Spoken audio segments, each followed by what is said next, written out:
तुझी काय चूक आहे माहितीये?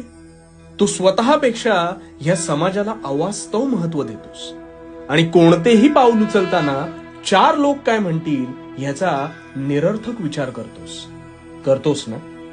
मग आता नेमकं काय करायचं हे शांतपणे समजून घे. सगळ्यात आधी ह्या लोकांचा विचार मनातून पूर्णपणे काढून टाकायचा.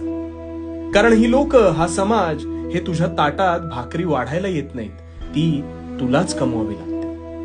म्हणून कोणतेही काम करताना ते जर तुला पटत असेल, त्यातून जर तुला निरंतर आनंद मिळणार असेल, तर खुशाल ते स्वीकार.